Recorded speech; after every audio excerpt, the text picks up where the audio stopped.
Be careful. The distance between being human and becoming a monster is just one bad day. Charlie, dear Charlie, look at these papers. Our birth dates are different, but not our destinies. Do you know what psychologists call us? The lost children. I grew up in a filthy apartment with a delusional mother, and you were in the streets of Victorian London, eating garbage out of hunger, while your mother, Hannah, was committed to an asylum.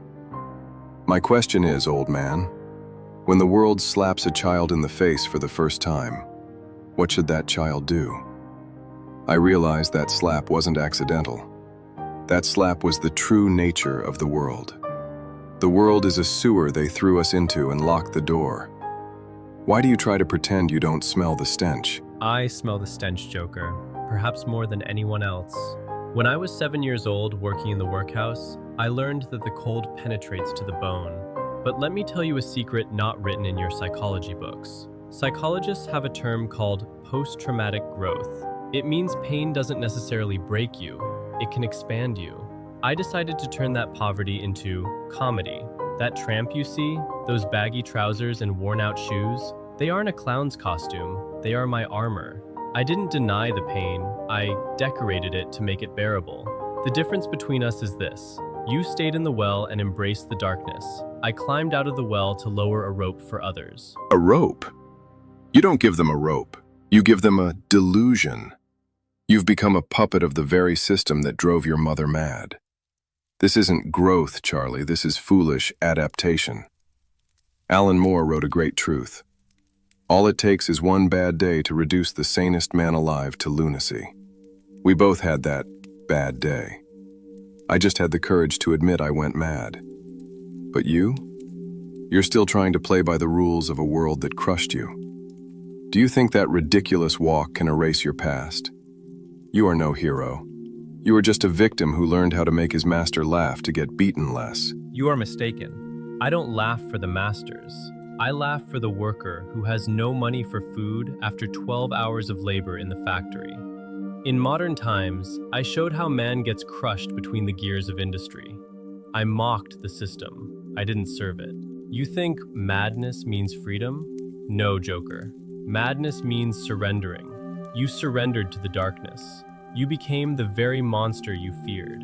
But I remained the tramp. The tramp is someone who owns nothing, yet still possesses dignity. I pick the flower from the mud and smell it, not to forget it's a swamp, but to remind myself that beauty still exists. This isn't weakness, it's the greatest rebellion against the world. Bravo! What a beautiful speech. Dignity, beauty, pretty words. But let me give you a real statistic. Studies show that those who had a bitter childhood are 3 times more likely to exhibit antisocial behavior in adulthood. It means our nature is to become bad. You and I aren't statistical errors. We are the mathematical result of an equation. Pain times loneliness equals violence. I am just acting according to my nature. I don't wear a mask. I paint my face to show my inner truth. But you wash your face so no one sees what's underneath. Who is more honest, Charlie? Me, who shows the dagger, or you, who hides the dagger behind a flower? Honesty is different from cruelty. Yes, statistics say we should have become monsters, but being human means fighting the statistics. If everyone were to act according to math, no one would fall in love and no one would sacrifice. In The Great Dictator, I spoke as Hitler and said, "We think too much and feel too little. Your problem is that you only think. You analyzed the pain and concluded you must take revenge. I felt the pain and concluded I must heal. You show the dagger to scare others. I show the flower so the daggers drop. I might be an optimistic liar, but my lie gives people hope, whereas your truth only kills them. This is the chapter of our childhood, Joker. You became your father's nightmare. I became my mother's dream. Tooth chapter. Let's talk about the joke, Charlie. Sigmund Freud wrote a book called Jokes and Their Relation to the Unconscious. He says jokes are a valve for releasing repressed aggression. When you get hit in the head with a brick by a policeman in your movies, people laugh from the bottom of their hearts. Why? Because they hate the policeman, but don't dare to hit him. You enact the violence, and they get satisfied. Your comedy isn't kind, old man. Your comedy is just polite beating. Do you admit that we are just dealers of violence? Freud was right, but not entirely. Yes, we laugh at the policeman, but not out of violence, rather to break the hollow authority. Henri Bergson says, "Comedy happens when a human behaves like a machine. When that stiff and serious policeman slips, we laugh at the fact that life is stronger than law." I don't sell violence, Joker. I sell freedom from fear. When people laugh at a dictator, they no longer fear him. Freedom from fear? Ha! People laugh at your fall because their nature is filthy. The Germans call it Schadenfreude, meaning taking pleasure in the misfortune of others. When you are hungry and cook and eat your shoelaces, the cinema hall explodes with laughter. They don't sympathize with you. They are happy they aren't in your place. The audience's smile is the fangs of a wolf looking at a victim. That is where you are wrong. That shoe-eating scene, that was the peak of tragedy, but I turned it into comedy. Why? To tell people, even when you are dying of hunger, you can still act like an aristocrat and eat your shoelaces with a fork. This isn't being wolf-like, Joker. This is the defense mechanism of reaction formation. We laugh so we don't cry. I have a famous saying, life is a tragedy when seen in close-up, but a comedy in long shot. I pull the camera back so people can bear their pain. Their laughter isn't mockery, it is solidarity. We laugh together at the absurdity of poverty so we can wake up tomorrow morning and fight it again. You are just a painkiller. You are morphine. You don't cure the pain. You just numb it so the system can work them harder. I show the pain naked and bare. When I laugh, no one dares to laugh with me, because my laughter smells of blood. I clean the mirror, you fog it up. It is better to be morphine than poison. The world you build is full of people screaming in pain and tearing each other apart. The world I build is full of people who, despite the pain, can still dance. Maybe my laughter is a mask, but this mask keeps the wounded face of humanity warm so it doesn't get infected. What about your mask, Joker? Beneath those colors, is there even a face left? Third chapter. Let me tell you a true story, Charlie. In 1971, Philip Zimbardo conducted a famous experiment, the Stanford Prison Experiment. He brought in some ordinary, healthy students and gave half of them prisoner clothes and half guard clothes. Do you know what happened? In less than 6 days, those polite students turned into sadistic torturers. The experiment was stopped because it was spiraling out of control. This is human nature, old man. Just give them a baton and the monster inside them wakes up. Civilization is just a thin layer of paint. If you scratch it a little, underneath you only see violence. How can you defend a creature that tears its own kind apart as soon as it gets power? I know that experiment, but you understood the result incorrectly. They didn't become monsters because their nature was bad. They became monsters because the system told them they had to play a role. They were under the pressure of obeying authority. Jean-Jacques Rousseau says, "Man is born free, and everywhere he is in chains. The chain of power, the chain of poverty, the chain of fear." In my movies, I showed that when a tramp, who has no power, finds an orphan child, he raises him. He doesn't enslave him. When a human is free, he loves. When he is captive, he bites. Love? Love is just a chemical reaction for the survival of the species. You know Darwin? Survival of the fittest. Nature chooses who survives, the one who is stronger, more ruthless, and faster. In a lifeboat where space is tight, you push your mother into the water so you can fit. This is the law of the jungle. With kindness, you are only increasing the speed of your own extinction. My world is fair because it is built on biological truth, not romantic fairy tales. You even read Darwin wrong, Joker. In The Descent of Man, Darwin wrote that tribes whose members cooperate have a higher chance of survival. The latest anthropological research says the secret to human survival wasn't power, but friendliness. survival of the friendliest. We didn't have sharp teeth, we didn't have strong claws, so how did we survive? Because we embraced each other. Because when one broke a leg, the others didn't leave him to die. They stayed and cared for him until he healed.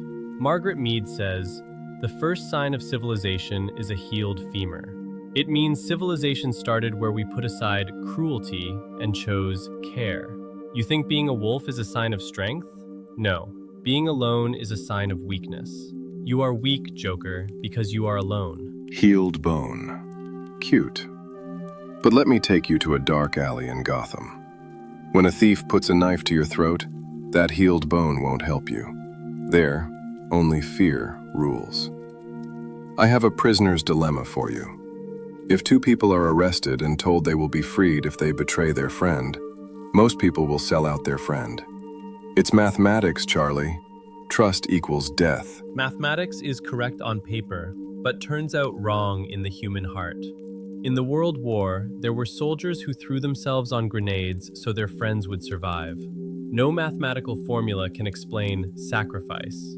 You bet on people's fear, I bet on their courage. Maybe you win 9 times, but that one time I win and humans kiss each other instead of tearing each other apart, that one time is enough to prove you wrong. Man is not a wolf, Joker. Man is just a lost sheep looking for a shepherd, but unfortunately sometimes falls prey to butchers like you. 4th chapter. Let's be honest, Charlie. How does this movie end? Everyone dies. You die, I die, that kid you saved dies. The sun goes out. Albert Camus asked a dangerous question. The only serious philosophical problem is suicide. It means if life has no meaning or destination and there is nothing at the end, why not end it right now?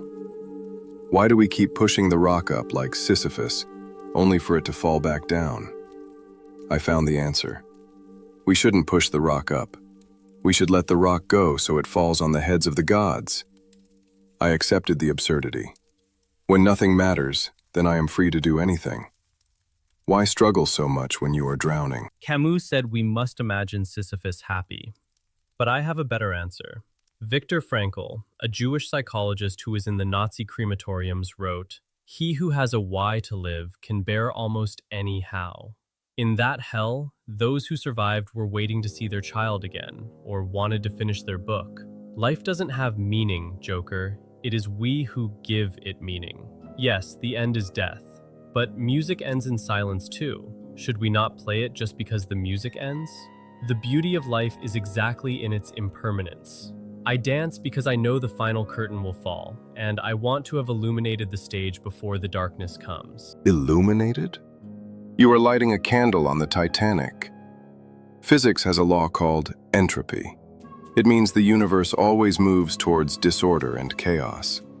Any building you build will collapse. Any order you create will fall apart. Nietzsche said, "When you gaze long into an abyss, the abyss also gazes into you."